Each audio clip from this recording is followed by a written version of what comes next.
focused on achieving maximum sustainable economic growth, a fiscal policy that produces substantial savings to accommodate investment in productive capital, a trade policy that fosters international competition through broadened market access, and an education policy that ensures that all Americans can acquire the skills needed to participate in what may well be the most productive economy ever.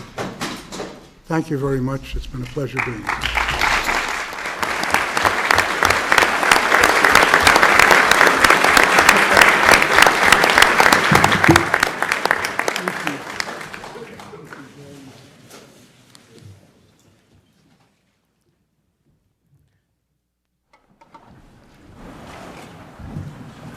Thank you very much, Chairman Greenspan. I'd like to now begin the panel. The topic of this discussion is the global divide in health, education, and technology. This is something that also, as I have said before, exists within each country. We have attempted to address it here and are attempting to do more with our New Markets Initiative and our efforts to close the digital divide. But I think it's clear to all of us that we have a special responsibility and indeed a real opportunity to make a better world, including for those of us who live in wealthy countries, by addressing this issue globally. The United States has supported substantial debt relief for the poorest nations. We have attempted to craft a response to climate change, which would enable sustainable economies to be developed in poorer countries with our help. And we have tried some microeconomic approaches with our aid programs. Last year, for example, the Agency for International Development funded some 2 million microenterprise loans in Africa, Asia, and Latin America. But there is a great deal yet to be done, and we have a truly amazing panel, and I want to thank them all for being here. I want to begin by calling on Bill Gates, the founder and chairman of Microsoft. And I want to say I have noticed in my many trips to Silicon Valley and other repositories of the new economy that while there are a lot of people who have amassed amazing amounts of wealth, I see more and more younger Americans more concerned about what they can do with their wealth to benefit the society and to solve the larger problems of the world than how they can spend it. And the Gates Foundation has made some phenomenal commitments to the education of minorities in America and to dealing with a lot of our most profound global problems. And I want to thank you for that, Bill, and offer you the floor. Thank you. Well, it's an honor to be on this panel. The pace of innovation and the breadth of its impact on our society are really unparalleled. It was 25 years ago when Paul Allen and I had a dream about the personal computer. And today, the personal computer is an essential tool of the American productivity revolution. We've seen its power double every 18 months, its price fall, and its importance grow as an empowering tool in our lives. As Chairman Greenspan said, we're just beginning to understand how central the PC and software innovation have been to the creation of the remarkable prosperity that so many people are enjoying today. It's this pace of change and the contribution of these changes to our future prosperity that are changing our lives, not only here in this country, but around the globe. It's so critical that we understand this, that there's really an obligation, I think, for all of us to not only embrace the new technology, but think about how we can make it available to everyone without regard to background or station or even what country they live in. And I think that's a key theme of our panel today. There's so many statistics that could be cited about how technology has changed the economy. Just one that I looked at recently from an MIT economist talked about how all the investments in these technology innovations have more than paid back double what was put into the hardware and software. That means that the sum has been much greater than the cost of the parts. Right now we're just embarking on electronic commerce. Again, Chairman Greenspan mentioned that this is going to reduce a lot of the overhead in the economy, a lot of the pushing paper around. Jobs that are not interesting and not value added will be reduced, and that those resources will be freed up for productive activities. One example of this is that processing a purchase order is going to go from being about a $75 cost to about $10. And that alone will add $1 trillion in benefits just in the U.S. economy. Well, this change is not just good for business. In fact, if you had to pick who's the big winner in all of this, you definitely have to pick consumers. Technology is putting them in the driver's seat. Think about what electronic commerce does if you're trying to buy a product. It lets you go out to the internet and look at products and services of every kind, whether you want to look by price, by reputation. You'll be able to find products that never would have been available through traditional distribution channels, products that are unique to your particular interests. And so it's the consumers who are in charge as price transparency climbs. Now that makes businesses innovate in a way that really wasn't necessary before, whether that's innovation in quality, customer service, or simply the price of the product. And it's that virtuous cycle that's allowed capitalism to work better in this era than ever before. Just a decade ago, people wondered, would the PC revolution eliminate jobs? Would it make jobs in some ways worse? Today we know that certainly on balance, technological advancement has led to lower unemployment, that they've gone hand in hand. And so this technology revolution has been one of the greatest job creation engines ever. We also know that the freedom enjoyed by the creators and innovators in this technology have been key to realizing these benefits. The information age is not just an age of possibility, it's also an age of opportunity. This is an era where any kid who's got a great idea can go out and start a company, and many of those will be very, very successful. Just a second on some of the possibilities ahead of us. I'm often asked, are we at an end? You know, has that magic been created and now that we have the benefits? The answer is that the magic has really just begun. We're looking at Microsoft on the next frontier of technologies, breakthroughs that will allow computers to listen, to learn, to be in a tablet form, connected up to a wireless network that you just carry around with you. And so all these new devices and the natural interfaces that we'll put on them will really drive this to a whole new level. So we're at the beginning of what the computer can do to change our lives. The best is yet to come. Technology is creating the most powerful communications vehicle that we've ever seen.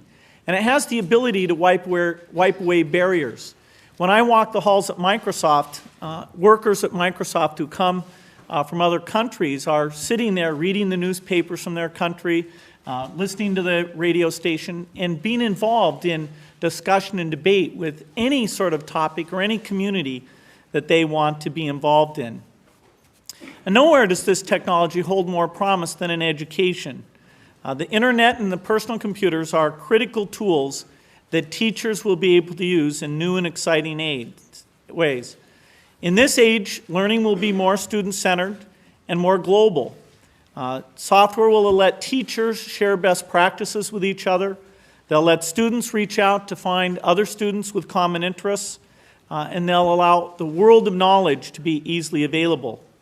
One of the goals that the foundation that Melinda and I have gone after is making sure that in every library in this country there's a PC connected to the internet. And what that means is that in the same way we made literacy and access to books a priority, now the PC and the internet will be available in the same way to everyone. The collaboration we're seeing between teachers, libraries, students, and parents, it's very, very exciting. And yet here too we can say that we're just at the beginning. Today, only 14% of teachers are actually using the internet as part of their instruction. And there's a lot we can do to drive this forward. There's some pilot projects that Microsoft and others are involved in where actually every student gets their own laptop computer. And the results of this, where the student feels a sense of ownership and can use it as much as they want to catch up or pursue things in their own way, the results are quite phenomenal. And yet we don't have the level of resources and training to make that a reality in all the classrooms. So there's a lot more that we can do. I think technology is a great change agent for democracy, whether in this country or in other countries. I think that it will increase voter involvement, voter accessibility to what's going on, and I hope that voter participation can rise as a result of that. Now, I've talked mostly so far about computers and the internet and the great things they're doing. As I started my philanthropy a few years ago, I was thinking, boy, most of what I'll do is make sure that these advances are available to as many people as possible. But the more I learned about what was going on and what priorities we should really have in our foundation, the more I studied global health. And Melinda and I decided that global health would actually be our top priority. After all, as we think about it, having healthy children and families is more important than anything else. And in parallel with this computer revolution, the biotechnology revolution is creating an opportunity to create new vaccines, to lower the cost of the vaccines we have, and do some amazing things. For example, polio will soon be eradicated from the face of the earth. The President did his part just a few weeks ago in India when he administered a polio vaccine to a baby. Although judging from the scream he got in return, I didn't get the sense his patient appreciated it at the time. Computers. But the technology gap of most importance is about world health.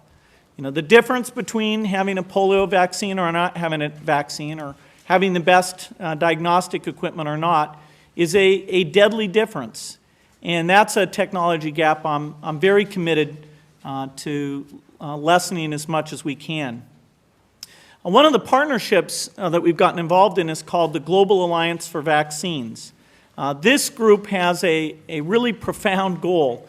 Its goal is to take the 3 million children who die every year of diseases that they shouldn't die from because they don't have vaccines, and making sure that's a thing of the past. It's a challenge that I don't think we can shy away from, but it's something that's going to require business, government, philanthropists, all to get involved. And in the last 6 months, I'm really pleased to see there has been, on the part of this administration, on the part of the pharmaceutical companies, on the part of the health community, a renewed commitment to this area. We also expect to see advances that will help in the battle against AIDS. The International AIDS Vaccine Initiative is hopeful that in the next 10 years there will be an AIDS vaccine. So these are amazing times, and I'm really proud and grateful to have had a chance to be a part of this technological revolution. It's at the heart of so much exciting progress, and the scope of change, economic, social, and cultural, is even amazing to the people who've been involved in helping it take place. All this power is rooted in the possibilities of technology lifting up people around the world. And because technology has the power to make such a positive difference, we have an obligation to make it available everywhere we can. The global divide must give way to a global connection. We can't be satisfied until computers in inner-city classrooms equal the computers in suburban classrooms, until the vaccinations children get in Ghana equal the vaccinations children get in Baltimore, until every person can participate in the advances the internet will bring to our society. Thank you. Let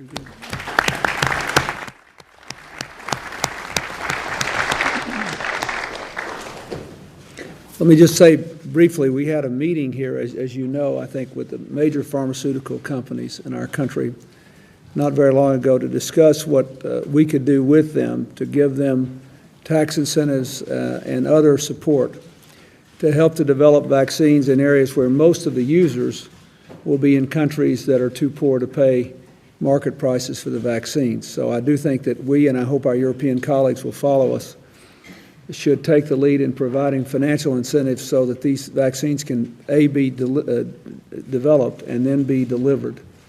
I think this is profoundly important. If you just think about malaria, TB, and AIDS, just take those three, the difference it could make if we developed the vaccines and then got them out would be quite profound. And the fact that we have so much of a commitment from you, I think, will make a real difference. I thank you. I want to call now on the president of the World Bank, Jim Wolfensohn, who from the first day he took office has really had as a critical part of his mission bridging these divides in traditional and in new and innovative ways. Mr. Wolfensohn.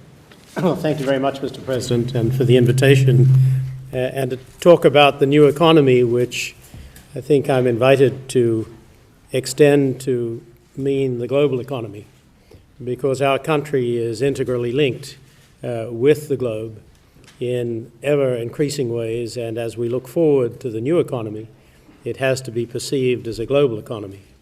As I think you know, we have 6 billion people on the planet today, and as we address the question of the divide, we have to think that 3 billion of those people live under $2 a day, and 1.2 billion live under $1 a day in absolute poverty.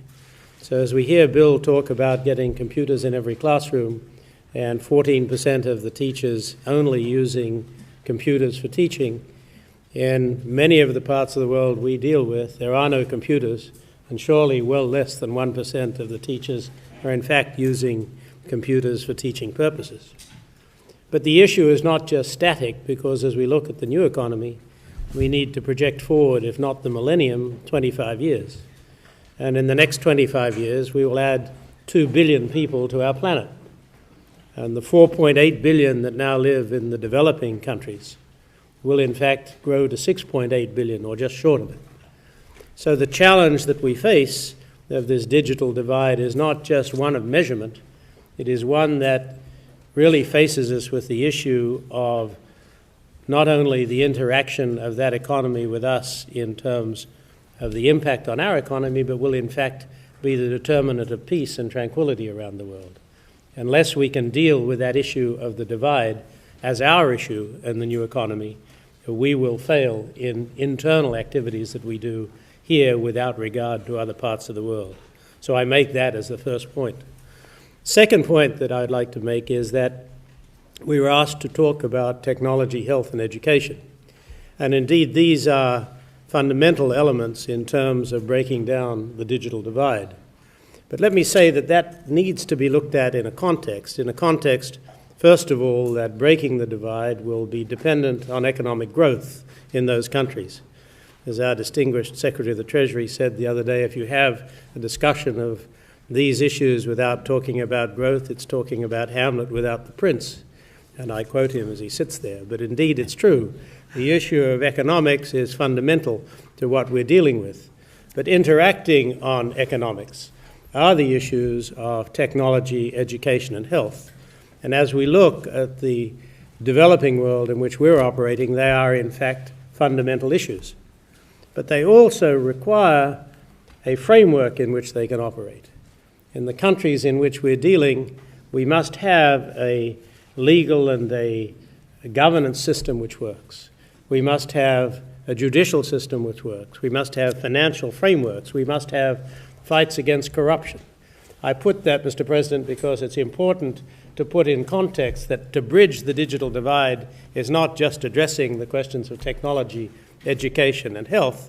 It has to be done within a context of a comprehensive review, and that either throwing money or technology or education into a system which doesn't give equity which doesn't deal with the issues of justice and opportunity for people, simply won't work.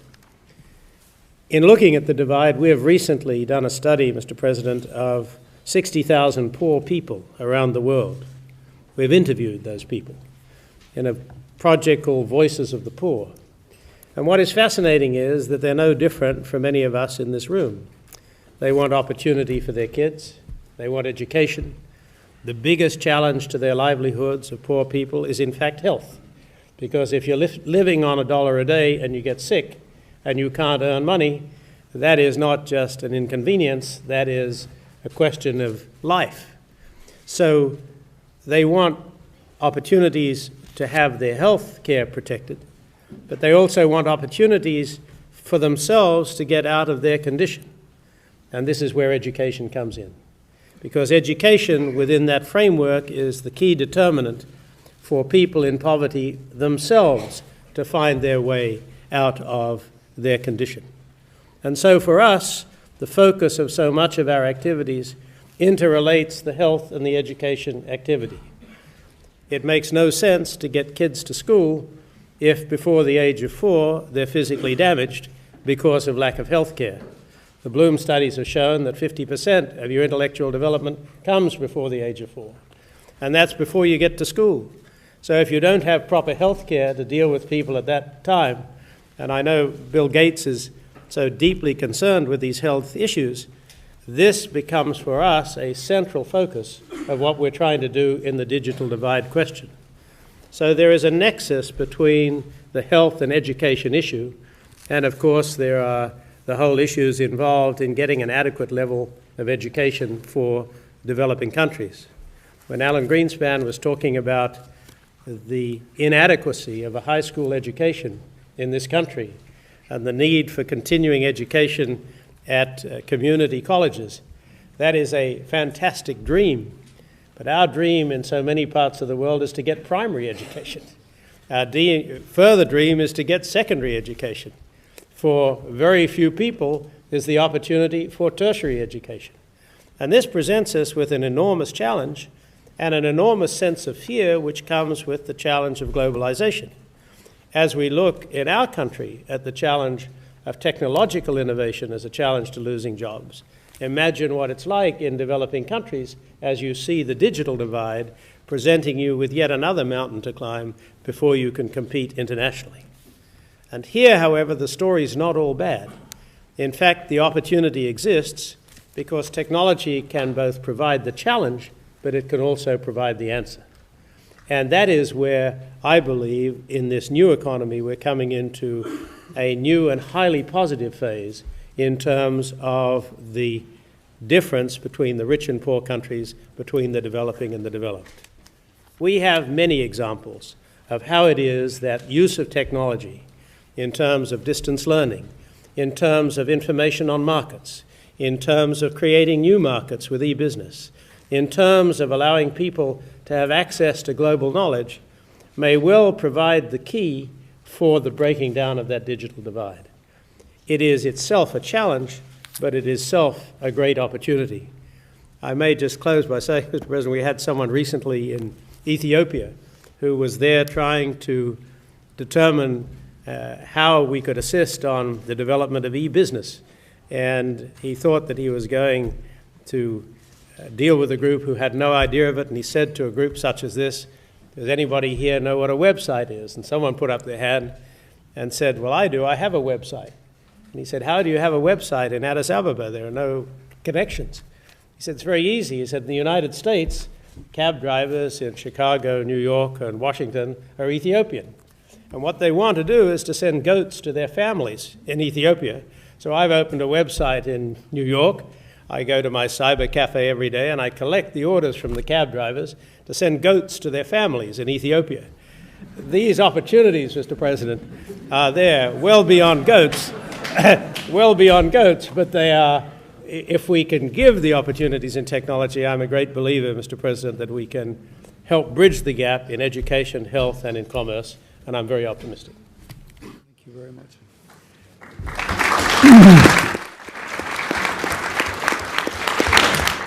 to give you some idea of the dimension of the education issue, there are about 125 million primary school-age children in the world who are not in primary school, elementary school.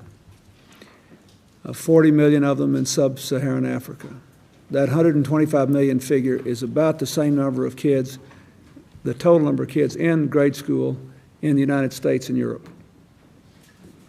So there's the issue of getting them in, then there's the issue of what their opportunities are when they get there. And I hope there'll be more discussion about this, but it occurs to me that one of the things we always see, I was in a little school in Uganda where they're very proud of the fact that all their children are going to elementary schools. But and these beautiful children in their beautiful starch pink uniforms were in this old school looking at a map that had the Soviet Union on it. But if you could put a computer with a printer in every small village, in every developing country, they wouldn't need textbooks anymore because, among other things, the Encyclopedia Britannica is entirely on the internet now. So we need to really be thinking about things like this in different ways. I'd like to now call on Henry Cisneros, who did yeoman's duty in this administration's first term as the Secretary of Housing and Urban Development and is now the CEO of Univision, where he has more influence than he did in the President's cabinet, I'm sure. Henry? Thank you very much, Mr. President.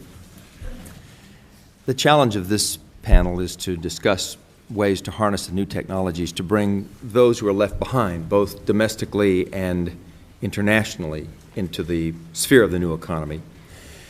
And I would argue that we have to be somewhat sober in our assessments because the gaps are very large and because the scale is huge, and that there's a temptation for those of us who work in this new economy, in technology development, in the symbolic world, in the electronic world, to forget how huge those gaps are and what the scale is in the rest of the world. I will always remember the vivid imagery of Governor Cuomo some years ago, who, when the early discussion of the new economy and technology began, said, "Yes, but what will it mean for the guys that I know who have thick fingers and rough hands, who have just lost their jobs at a closed industrial plant in Rochester?" Well, those fellows may be working today. Maybe they're driving for UPS, or they're doing construction in public facilities in Rochester, or maybe they're installing telecommunications or something. Perhaps they've retired by now, but for them and their families and their lives, there is a real gap between the economy we're talking about and their world. And it's even more graphic in the central cities, where the dropout rate continues to be too high, where the levels of crime and difficulty in public housing and central city situations, Mr. President, that you allowed me to work in the first term. In the Hispanic community that I know, where people work in restaurants and are construction laborers and agricultural workers in places outside of Los Angeles and Texas and New York now, and working in making carpets in Dalton, Georgia, and working in meat packing in western Nebraska. And we hope that their children will connect to this world, but the gulf is vast, and it's easy to forget, and it's easy to overlook. And the income effects are serious. That gap is even wider on a global scene. Some years ago, I had the opportunity to accompany a group to Guatemala to think about micro-enterprises.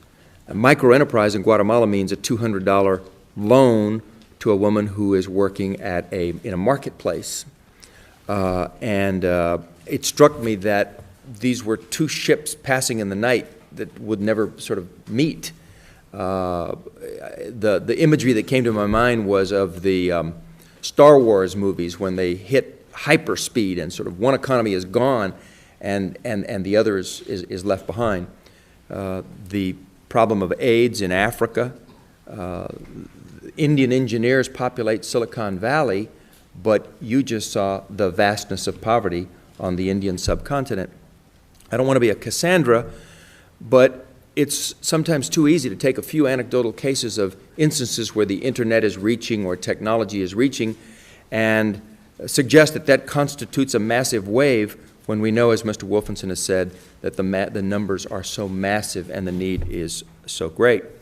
We also know that the anger, the resentments, and the insecurities reach our world and our conversations, as at the recent WTO meeting in Seattle, or the speeches of developing country leaders at Davos, or the jobs that go offshore to make our quality of life possible in some sense, and people work for a few dollars a day or even a few dollars a week.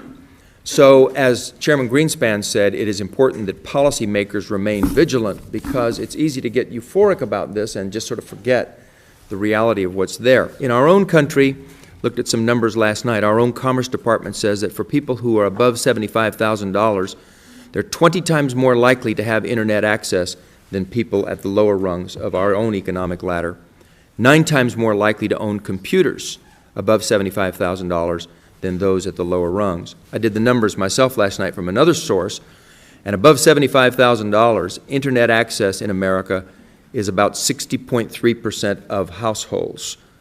Under $25,000, and that includes subgroups that are below 25, below 20, below 15, it averaged 8.7%. So the gulf is pretty wide. Even at the same economic level, this is families between $15,000 and $35,000, computer ownership for whites in that economic strata is about 32%, but for black and Hispanics, 19%. So even when we don't think of it as an economic issue, but look at it across racial and ethnic groups, it's a serious gap. Internet use for whites in that strata was about 17%, for blacks and Hispanics, about 8%. This even in light of the facts that those 50 million underserved Americans, in terms of computer use and internet use, have about $300 billion in purchasing power. So there's a market there if we can figure out how to reach them. Now, apart from access in terms of the hardware and internet use is the issue of the inadequacy of content. The Children's Partnership just put out a study about 2 weeks ago that suggested that the real problem is the inadequacy on the internet of addressing the needs of low-income people, their needs, but also addressing them in appropriate formats, many who don't speak English. There's some 32 million people in our country whose primary language is not English. The Children's Partnership surveyed 1,000 sites and found that only 6% covered such subjects as housing or jobs or had effective multilingual formats.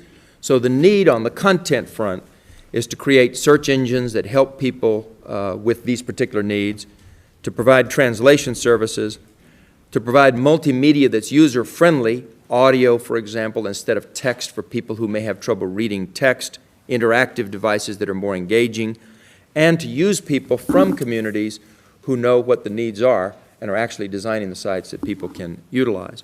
Mr. President, clearly this speaks to your oft-stated list of policy initiatives, that computers with internet access be in every classroom, that we train teachers in the new technologies, that we integrate computers into the academic curriculum, that computer learning centers be located in needy communities, that internet access be provided to every household, that every student be computer literate by the 8th grade as a national goal, that we think about how to wire homes for technology, even homes for poor people, that we look at the pricing of computers. More and more we're seeing computers as a commodity that ought to be very low priced so that people can utilize the technology on the other side. And then even on the global scene, urging these policies globally, including low telephone access charges. In the final analysis, it seems to me that there's a convergence of sort of 3 initiatives here that are in the public domain. They are, 1, how to make educational content available. That's a public issue. Secondly, how to make the technology as available as possible and relevant as possible. That's a public issue. And then how government can play the role of broker, organizer, to create the partnerships that bring the entities together. Let me just expand for 1 second. First of all, with respect to education, someone said this morning that this country's always been adaptive where education is concerned, and it's true. In the 1800s, we created the public school model. In 1862, in the darkest moment in American history, this country passed the Morrill Act, the Morrill Act, that set up the land-grant college system. Darkest moment in American history. It was not clear how the war would end, yet the country knew when it was over, it would have to build roads and dams and farms and build an agricultural industry, and we did it. The turn of the century, the philosophy of education was geared toward the industrial era, but it created a model that exists to today. So the capacity of this nation to adapt its educational systems now to a new set of realities that involve new technologies is clearly possible. It requires a lot of work, but it's possible. Similarly, converging, a second theme, is the adaptation of technology, of, as I said earlier, audio, video, streaming technologies, interactive processes, games, animation, any number of things that can be adapted to this process. In some respects, there are a few countries that are doing a better job in distance learning than we are. I understand the Chinese have some 3 million people involved in distance learning via television and the internet. The next largest number in any educational system like that is in Great Britain, where 250,000 people are involved in a similar system. We've just created our first university in this country doing that, Regents University in Albany, New York, but we're a long way from sort of the state of the art that is developing in other parts of the world. And then the third piece is government as broker, as organizer, as builder of partnerships. I do believe the government has to play a role here because the job is huge, the scale is large, the investment has to be substantial, and it takes patient money that most corporations just can't do in a market environment. The broadcast model of doing this in return for advertising or for e-commerce probably isn't right for education. It just takes too long and it costs too much money. Markle Foundation has put $1 million into this to try to spur content development, but what's $1 million against the scale of what's involved here? Columbia University just announced a new initiative in education the last few days, very early. Milken has UNext. There are other models. But the fact of the matter is that our government has a long history of doing things that are in the public interest that spin off into public applications and private sector opportunities. The NIH shares biosciences advances. The defense technologies in countless instances have been spun off into private money-making opportunities, including ARPANET itself. Public television was an investment that has resulted in educational television.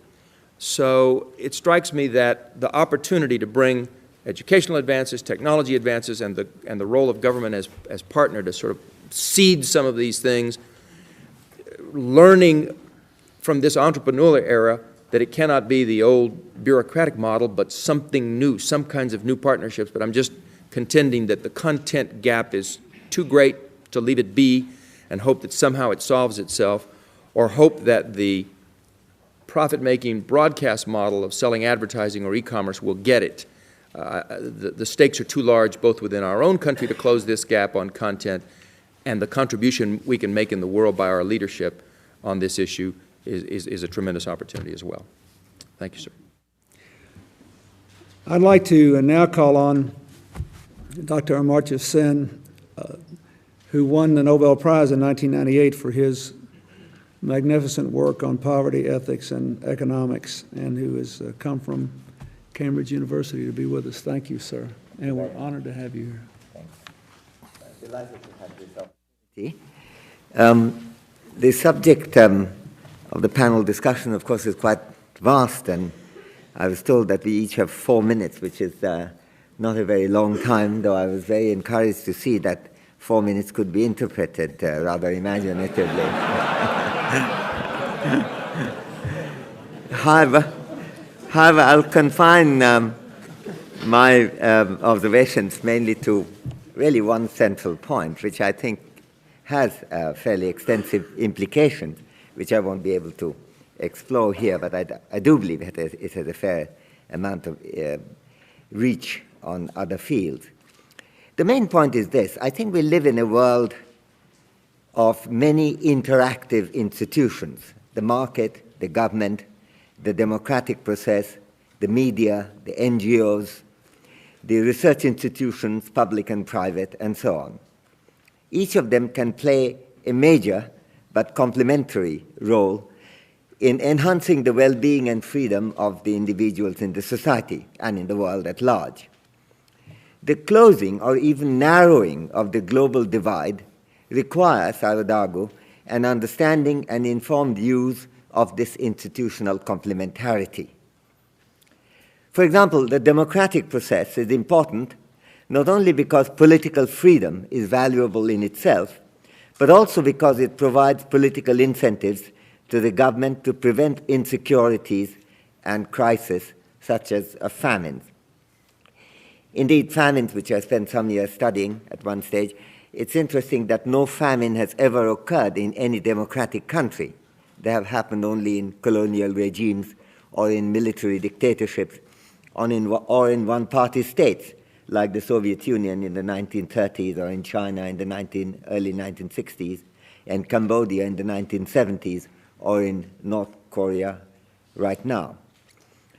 Furthermore, during the recent Asian economic crisis, the newly dispossessed people in Indonesia and South Korea and elsewhere experienced the penalties of inadequate democratic rights and suddenly missed the effective voice that these rights give to the deprived. Democracy, as a result, has become a big issue in these countries now. The complementarity between different institutions demands a fuller recognition in the making of public policy.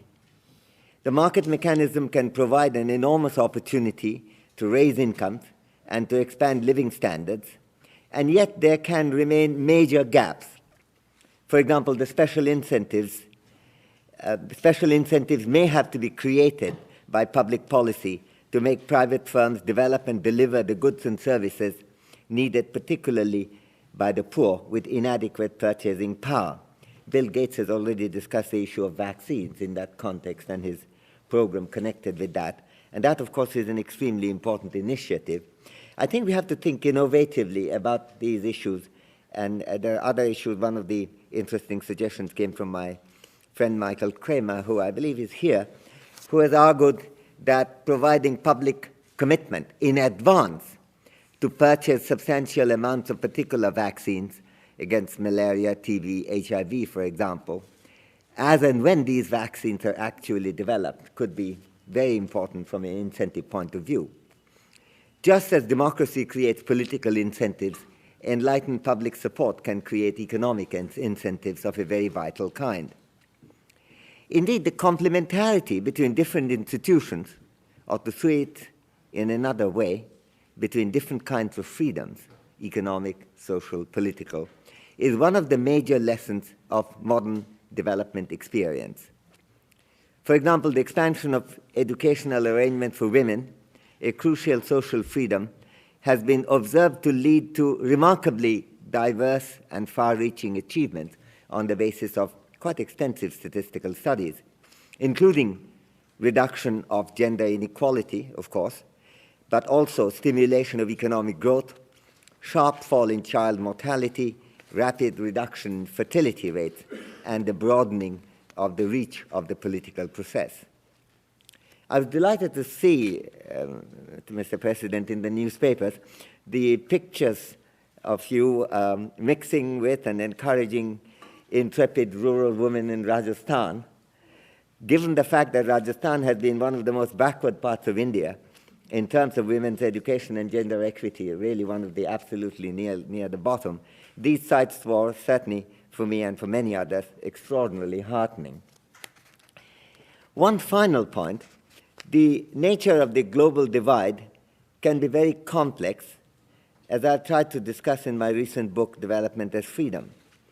For example, not only do African Americans in this country, as a group, survive to less mature ages than the American whites, they are outlived by the population of many of the poorest regions in the world. For example, China in the case of men, and the state of Kerala in India in the case of both women and men. And yet, African Americans are enormously richer in terms of market-generated incomes than are the Indians or the Chinese. The need for making use of institutional complementarity to supplement the market mechanism by other social institutions apply to America as well. There's certainly, I believe, a general lesson here for working against divides of all kinds. Thank you. Very good.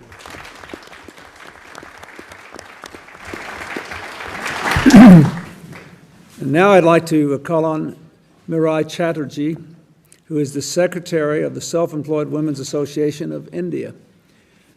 I met her recently in Mumbai when I took a couple of hours just to have a little roundtable with some of the younger people that I believe are shaping the future of her country. And I'm very interested in her comments not only about what she is doing, but about how her efforts might be amplified by the availability of new technologies. Thank you for coming this long way to be with us. Thank you very much, Mr. President, and I'm very honored to be here, and it doesn't matter that I came a long way. I've learned a lot this morning already.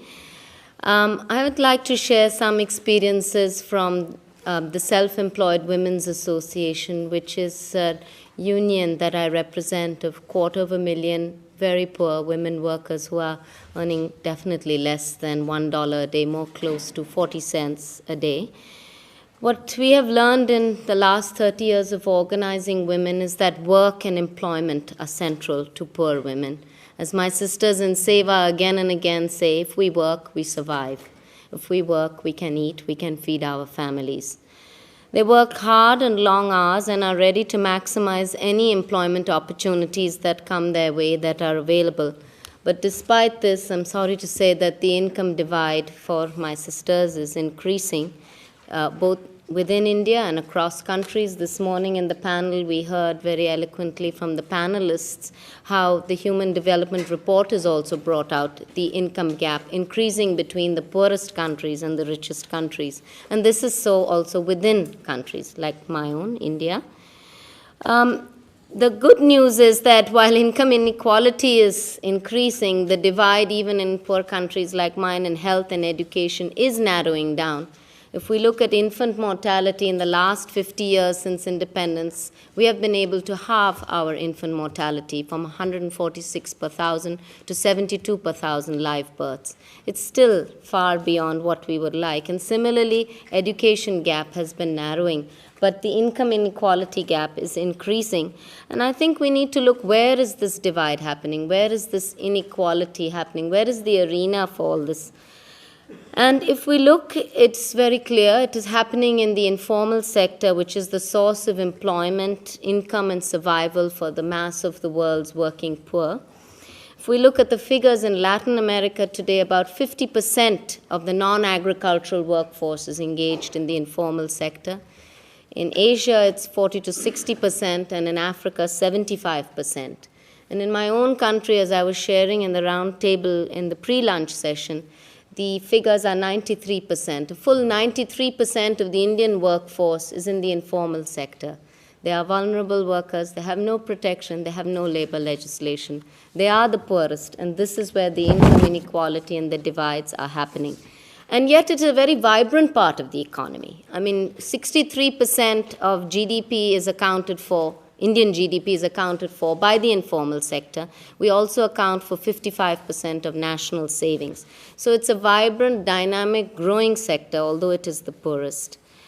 So what I'm trying to say is that there's an overlap between informality, informal arrangements of labor, and poverty. There's also an overlap between gender informality and poverty, and I'm sure this audience is very well aware of that. We heard about it this morning also from the President, and it's very true in our country that women get the worst work, and for the same work we do not get equal wages, we do not get equal income, and also we are not skilled, we have not been to school, and there are so many such problems. I'd also like to talk about 2 or 3 key issues which impact on this divide and have the potential both to close the divide and to force the divide open further.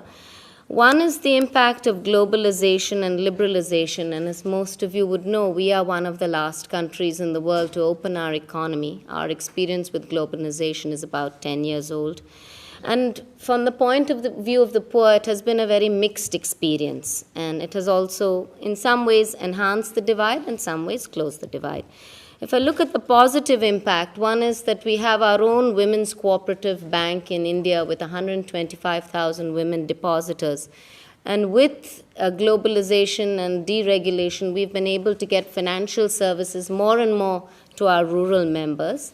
Also, those of our members who are involved in production and in small businesses have been able to, for the first time, dream of having access to markets in the north. My sisters who are producing exquisite craft products, embroidery, textiles, they're able to now, equipped with an export license, they proudly sell their products all over the world. And, of course, this has resulted in higher incomes. First, speak about some of the negative impacts, or the impacts which are reinforcing the divide. One is that we no longer have access to raw materials. Those of us who are primary producers, weavers, handloom weavers, certain industries are almost going extinct because we are exporting to the global market and primary producers simply cannot afford, for example, cotton yarn. The other issue that we have been hearing about on this panel, and I think is very important, and I know that the President himself experienced this in India, is the whole rise of the infotech sector, with tremendous possibilities even for a poor country like mine. Tremendous possibilities of even closing the divide. But so far we find that this sector is mainly linking those who have access to this technology, and it leaves out and even delinks those who don't have access, the poor. I'd like to give a few examples of how in my own organization we've been trying to close the divide and increase incomes through use of information and technology. One is, I mentioned, Seva Bank, which is our cooperative bank. And through the use of computers, we've been able to rapidly expand the number of poor women's self-help groups to almost 2,000 small groups of women who are saving 30 cents per month, 40 cents per month. But these are small beginnings, and they're able to buy a buffalo, they're able to buy their work equipment, and they're able to have assets for the first time in their own name.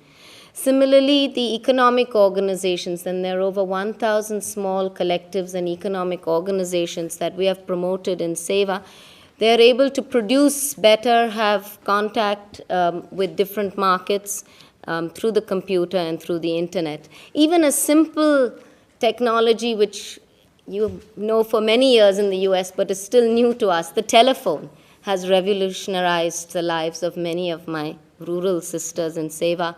Recently, one of our members took the plunge, as they always do, and took a loan of, what was it, I think $4 perhaps, to go, get a telephone. And now there's a rush of people trying to get a telephone because they found that her income was enhanced just by this one technology. But this all can happen. Infotech can increase incomes provided we set up the infrastructure. For a poor country like ours, the hardware is still far too expensive. The software has to be appropriate. It has to be in our languages. Most of us don't speak English. We don't work in the English world at all.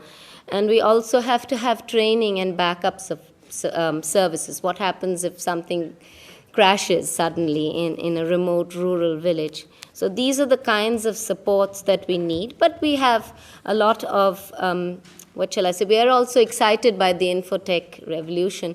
Also, we have been using satellite communication to reach out to large numbers of women. We have been using our own government SATCOM, we call it, to have trainings. And for the first time, rural women are able to pin down and speak to government officials who they've been waiting to. I mean, we are very heartened by, this development of vaccines and these important developments in science. But again, the question always is, how do we reach these exciting developments in vaccines and information and technology to the poorest, the last woman in the most remote village in countries like mine? We have to develop mechanisms for that to happen. Otherwise, what we see is whatever little our members earn is just frittered away in high medical costs and medical bills. And of course, it also affects their productivity. One thing we have been trying to do an experiment with is training a large number of women as paramedics. Many of them are midwives. We are upgrading their skills. We call ourselves barefoot doctors. And we have now, over the last 15 years, trained about 500 barefoot doctors who are providing life-saving information, simple do's and don'ts, and curative care to their sisters and other community in the villages.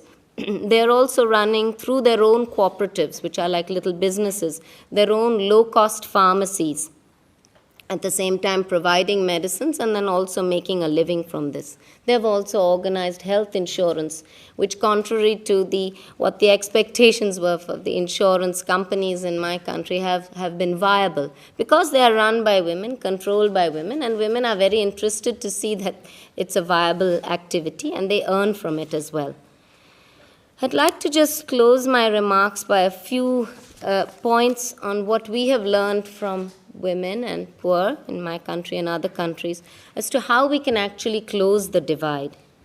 One, and very importantly, Mr. President, which I also suggested to you when we met in Mumbai, is the increasing of employment opportunities. I was very happy to hear this also this morning in the panel because we are also saying the same to our government. Full employment and regular continuous work, an increase in the number of employment opportunities. We have found that labor-intensive employment is the surest way to fight poverty, to attack poverty, and also to close the divide.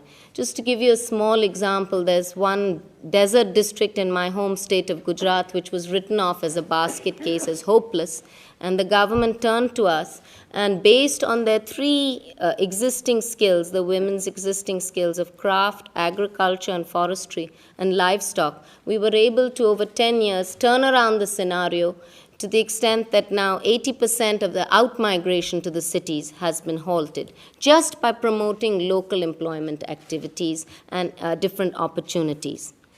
The second way that we have learned all these years of closing the divide is capitalization of the poor, promotion of capital formation at the grassroots level, and particularly with women. We have learned that asset ownership is one of the most powerful tools to attack poverty and close the divide. And I think this is now well known, so I will not dwell on this point.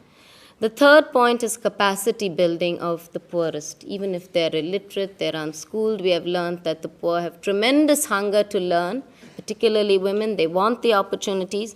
They need the capacity building and the education to stand firm in the competitive markets, to have access to information technology, science, education, and also management skills. Because the women and the poor, we have learned through SEVA, want to develop their own economic activities and they want to run their own organizations.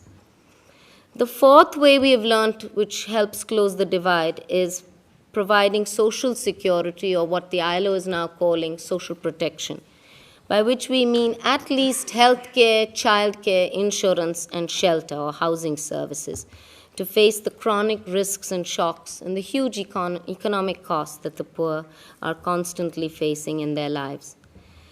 And the fifth, and in some ways from my perspective as a union, the most important is collective organized strength through people's organizations.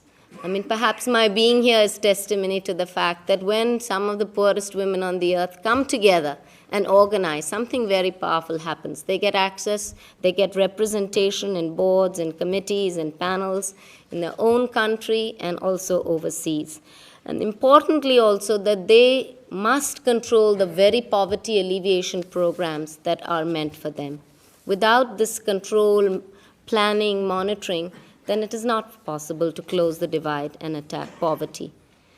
So just to summarize, we have learned all these years that these 5 components which I've just mentioned, simultaneously and in combination, whatever the poor see fit, sometimes a little more of one, little more of the other, is what makes sense to close the divide. And one without the other won't yield results and also won't make sense. Also, all efforts at poverty alleviation should be through people's own organization, what we are now calling in India the people sector. There's the public sector, there's the private sector, and there's another sector which we call the people sector. And this is people themselves becoming the owners, managers, and users of their own programs. Essentially, Mr. President, this is the process of self-empowerment and group empowerment. And this is what we think eventually will close the divide. Thank you very much. Thank you.